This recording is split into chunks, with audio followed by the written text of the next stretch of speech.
अस्सलाम वालेकुम स्टूडेंट, सुनाए क्या हाल। अच्छा स्टूडेंट, हमने इंपॉर्टेंट टॉपिक्स को स्टार्ट किया था जिनकी अक्सर मीनिंग की समझ नहीं आती।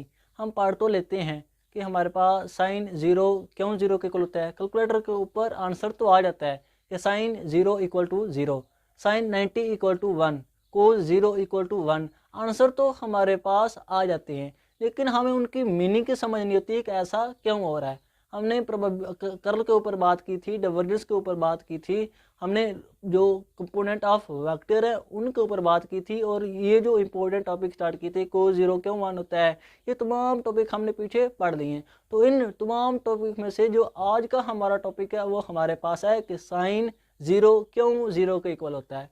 अब कैलकुलेटर के ऊपर आंसर तो आ जाता कि sine zero equal to zero, but why क्यों ज़ीरो के इक्वल होता है। तो इंशाल्लाह आपको फील आ जाएगा कि असल में साइन ज़ीरो क्यों ज़ीरो के इक्वल होता है। तो मेरा नाम जाहिद इमरान और आपका ये चैनल फिजिक्स अकेडमी। तो चलें शुरू करते हैं हम sine zero is equal to zero को।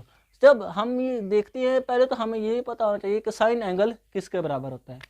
तो हम ये ड्रा कर लेते हैं एक ट्राइंगल। ये हमने एक ट्राइंगल ड्रा कर ली।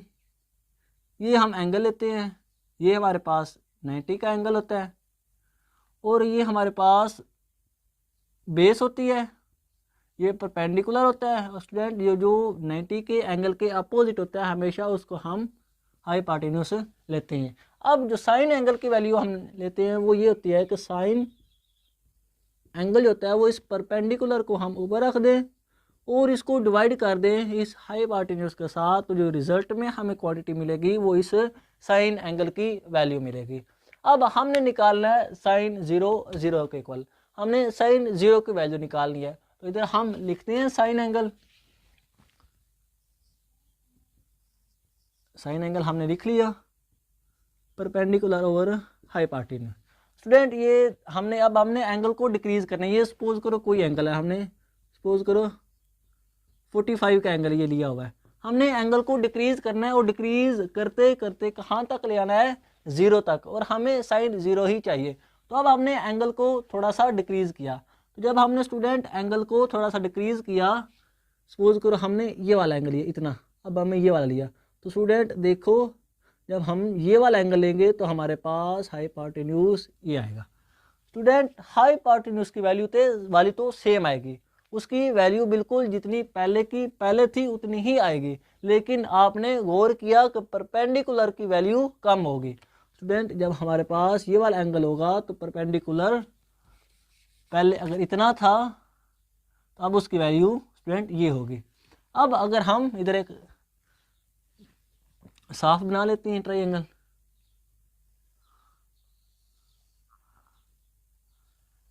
ये वाली। स्टूडेंट अगर ये 90 का 45 का एंगल, तो अगर हमने ये एंगल सपोज करो ये, अगर हमने एंगल डिक्रीज करना है तो हम क्या करेंगे, अब हमारा ये वाला एंगल होगा, तो क्या हुआ, ये बेस था, ये परपेंडिकुलर था, ये हाइपोटेन्यूज था। तो पहले अगर परपेंडिकुलर इतना आ रहा तो फिर स्टूडेंट परपेंडिकुलर की वैल्यू ऐसे कम हो जाएगी। अब हमारे पास परपेंडिकुलर की वैल्यू क्या आ रही है, ये आ रही है, परपेंडिकुलर की वैल्यू इतनी कम होगी। अब हमें तो चाहिए साइन ज़ीरो, मतलब कि हमने एंगल को मज़ीद कम करना है, उसको डिक्रीज करना है। तो जब हमने एंगल को इतना किया तो हमारे पास साइन की जो परपेंडिकुलर की जो वैल्यू थी वो ये आई, हमारे पास मज़ीद वैल्यू परपेंडिकुलर की डिक्रीज होगी। जब हमने मज़ीद एंगल को कम किया तो हमारे पास परपेंडिकुलर उससे भी छोटा हो गया। जब हमने मज़ीद परपेंडिकुलर को कम किया, एंगल को कम किया, तो हमारे पास परपेंडिकुलर की वैल्यू ये स्मॉल सी आ गई। तो क्या मतलब, जैसे जैसे हम एंगल को कम कर रहे हैं परपेंडिकुलर की वैल्यू कम हो रही है, परपेंडिकुलर की जो वैल्यू है वो कम हो रही है, और क्या हो रहा है कि सारे का सारा हिस्सा है वो बेस की तरफ झुक रहा है, बेस की तरफ आ रहा है, बेस की तरफ जा रहा है, परपेंडिकुलर की वैल्यू कम हो रही है। और जब साइन बिल्कुल ज़ीरो हो जाएगा तो ये वाला जो हाइपोटेन्यूज है ये भी इसके इक्वल आ जाएगा, और क्या होगा, हमारे पास परपेंडिकुलर की वैल्यू बिल्कुल ज़ीरो हो जाएगी। ऐसे बिल्कुल परपेंडिकुलर कम होता होता हाइपोटेन्यूज इसके साथ मिल जाएगा और परपेंडिकुलर की वैल्यू ज़ीरो हो जाएगी। जब एंगल ज़ीरो तो क्या हुआ, परपेंडिकुलर की वैल्यू ज़ीरो होगी। जब हमने साइन को कम करते करते 0 के इक्वल रखा तो उस वक्त क्या हुआ कि परपेंडिकुलर की वैल्यू 0 होगी। हाइपोटेन्यूज स्टूडेंट सेम है, हाइपोटेन्यूज की वैल्यू बिल्कुल सेम आ रही है, बिल्कुल आप कैलकुलेट करें तो हाइपोटेन्यूज नहीं रहेगा, लेकिन परपेंडिकुलर कम होता रहेगा तो साइन 0 के इक्वल परपेंडिकुलर 0, तो ये सारे का सारा 0 आ जाएगा। और स्टूडेंट हम अक्सर देखते क्या हमारे पास होता ही जो कोज एंगल है वो हमारे पास हॉरिजॉन्टल कंपोनेंट को बताता है, और जो साइन एंगल होता है वो परपेंडिकुलर या वर्टिकल कंपोनेंट के बारे में हमें इंफॉर्मेशन देता है। जब भी हम कोई वेक्टर लेते हैं स्टूडेंट, अगर ये कोई वेक्टर एंगल बना रहा है किसी के साथ, तो इसका जो हमारा इसका जो एक्स में हिस्सा होगा उसको हम लिखते एफ कोज एंगल, और इसका हम साइन वाई में कंपोनेंट लिखते वो होता हमारे पास एफ साइन एंगल।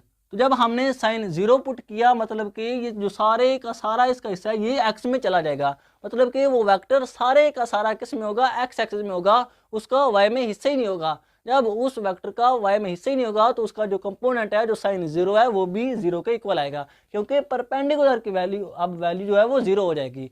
परपेंडिकुलर की वैल्यू क्या होगी, 0 होगी जब एंगल 0 हुआ। और बिल्कुल जब हम वेक्टर में भी डिसॉल्व करते हैं तो जब एंगल 0 होता है तो सारे का सारा हिस्सा एक्स में होता है, वाई में उसकी वैल्यू 0 होती है। तो इसीलिए साइन 0 के इक्वल होता है, क्योंकि साइन एंगल 0 के इक्वल जब परपेंडिकुलर की जो वैल्यू होती है वो भी 0 के इक्वल आती है। तो ये थी इसकी असल मीनिंग, असल फिजिक्स। तो आई होप आपका इसके रिलेटेड कंसेप्ट क्लियर हो गया है। आज के लिए इतना ही, इंशाल्लाह मिलेंगे अगली वीडियो में। ओके, अल्लाह हाफिज़।